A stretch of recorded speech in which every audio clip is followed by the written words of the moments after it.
criminal cyber gang has stolen as much as $1 billion from over 100 financial institutions over the past 2 years. The gang, which has been dubbed Carbanak. The authors of the report call it the great bank robbery of the modern era. Their ultimate goal was to steal as much money as possible, and they largely accomplished that. 2014, Russia. In the middle of the night, one of the Kaspersky Labs employees is called by, quote, the most stressed out guy he ever talked to, unquote. It was a bank employee of one of the largest Russian banks, and he was so paranoid that he didn't even want to reveal what was going on. He feared that his phone might have been bugged and his emails hacked, and insisted on a personal meeting as soon as possible. It turned out that the bank's domain controller was sending sensitive data to unknown servers in China. The domain controller is the most important server of any business, and if you can access the domain controller, you have control over everything else in that network. This means that whoever gets their hands on this server can do everything from looking at insignificant customer data to adding and removing funds from accounts, and even sending millions of dollars through the SWIFT banking system. So, if this server is doing things that nobody knows about, the bank probably has a very big problem. Astonished by the fact that someone hacked into the domain controller of a bank worth billions of dollars, the Kaspersky employees went to work.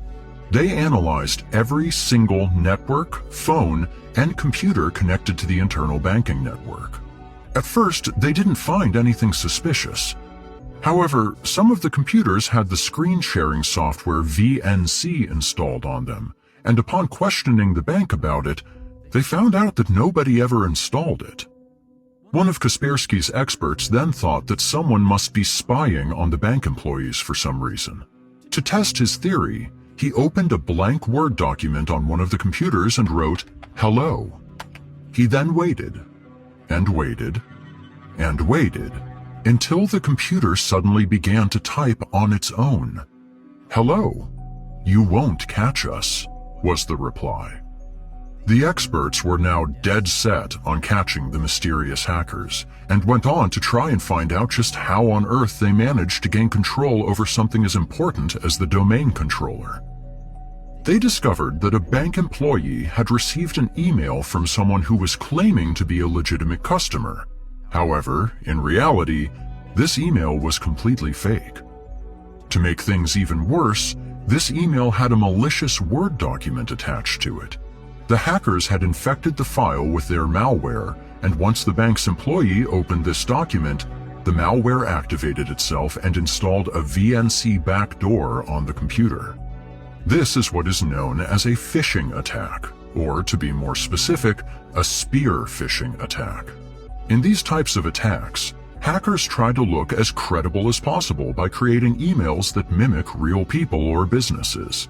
These emails usually have an infected file attached to them, which can be anything from a Word, Excel, or PowerPoint document, and in some cases even images or video files.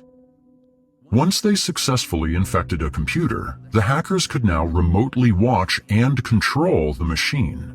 The attackers then used this infected PC to infect the rest of the machines connected to the network, and to search for the administrator's computer.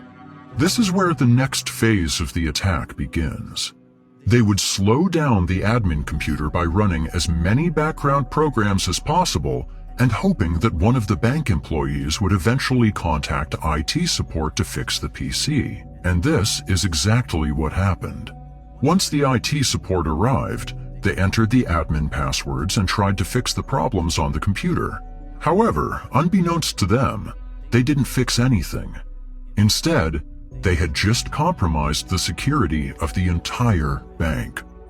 Thanks to a keylogger, a program that records every keystroke made on the keyboard, the hackers obtained the admin passwords and were now able to log into the admin account and infect the remaining network of the bank. The hackers now had access to absolutely everything, and this is where Phase 3 started. They would spy on the employees for months until they knew how they operated and what protocols they followed. They were basically a shadow employee, silently watching and recording everything the bank was doing. Once they knew about all of the protocols the bank employees followed, the robbery started.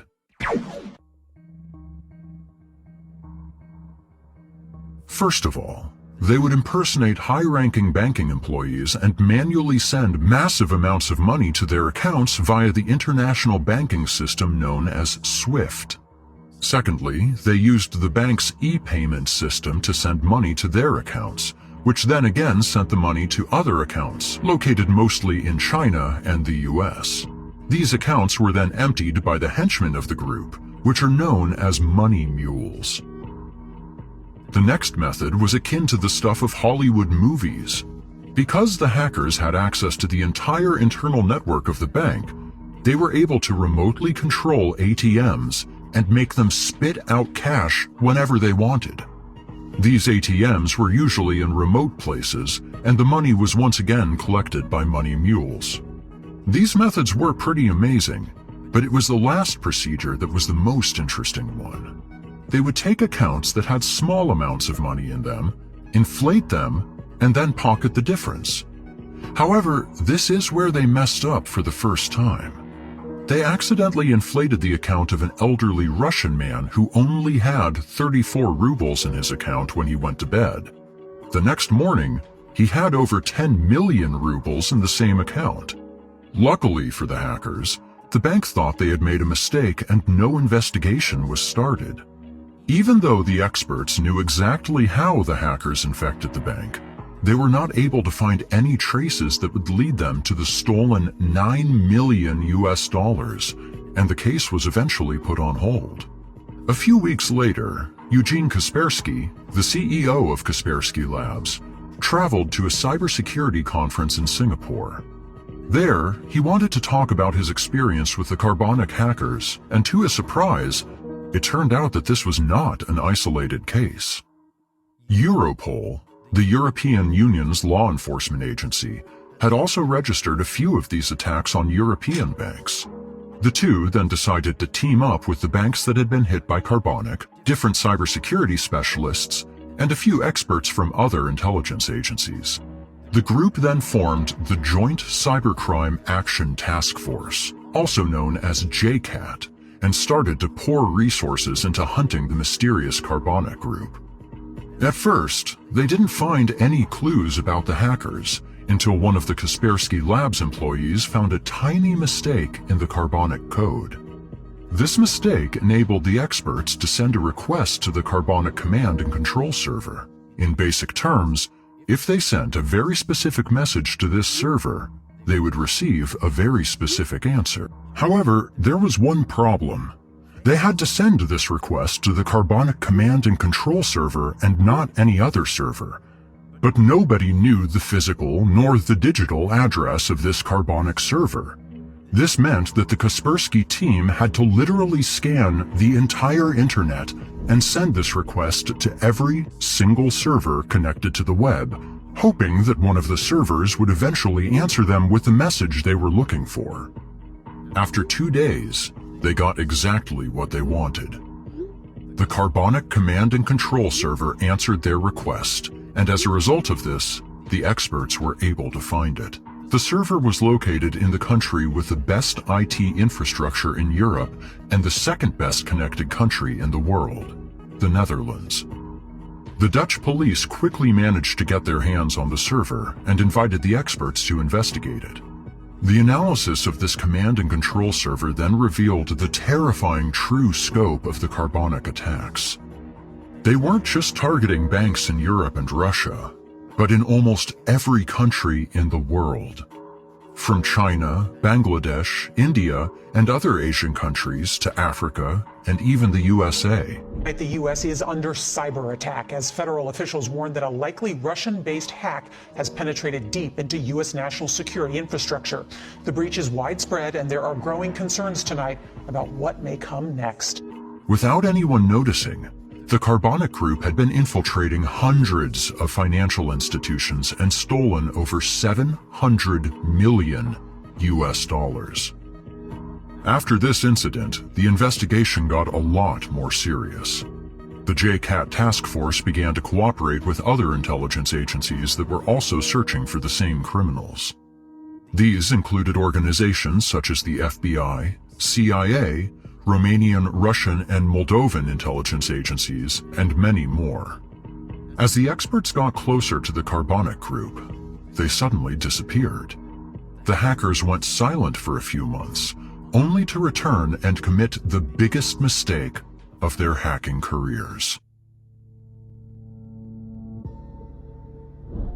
Taiwan, 2016.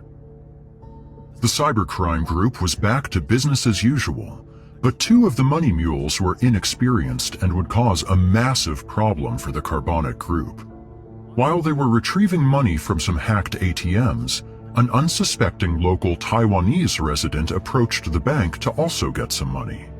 As the resident approached, the two money mules got so nervous that they left as quickly as possible and forgot a stack of 60,000 NT dollars in the ATM. Surprised about the strange behavior of the two men, combined with the fact that they left a decent amount of money behind, the resident decided to alert the police. The Taiwanese police then watched the CCTV footage of the ATMs and immediately realized that something was off. They acted incredibly quickly, and before the criminals knew it, the incident was all over the news. The first bank reported that over 70 million NT dollars was withdrawn illegally. The withdrawals were made in both Taipei and Taichung across 34 ATMs and 20. To make matters even worse, the police had over 500 officers going through all of the CCTV footage they could, and they eventually tracked down the address of the two men. The competence and unbelievably quick actions of the Taiwanese police then led to the identification of 22 suspects. Most of them were Russians, and the rest were from Eastern Europe.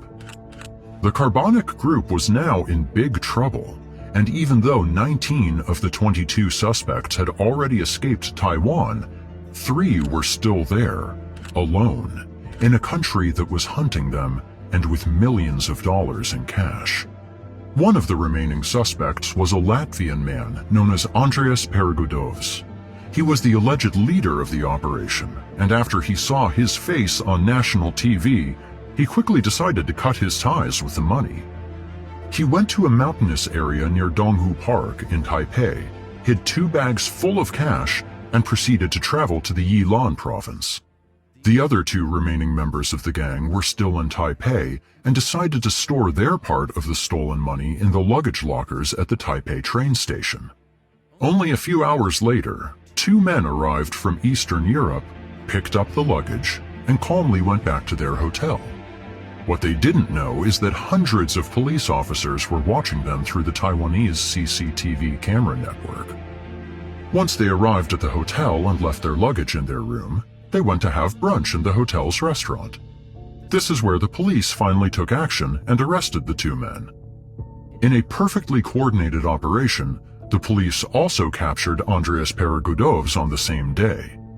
The Taiwanese police had done what nobody else could, and even though the arrested men were only henchmen that didn't know much about the Carbanak group's leaders, the Taiwanese authorities managed to make the first arrest in the Carbanak case. This is where the manhunt for the leaders of the group begins.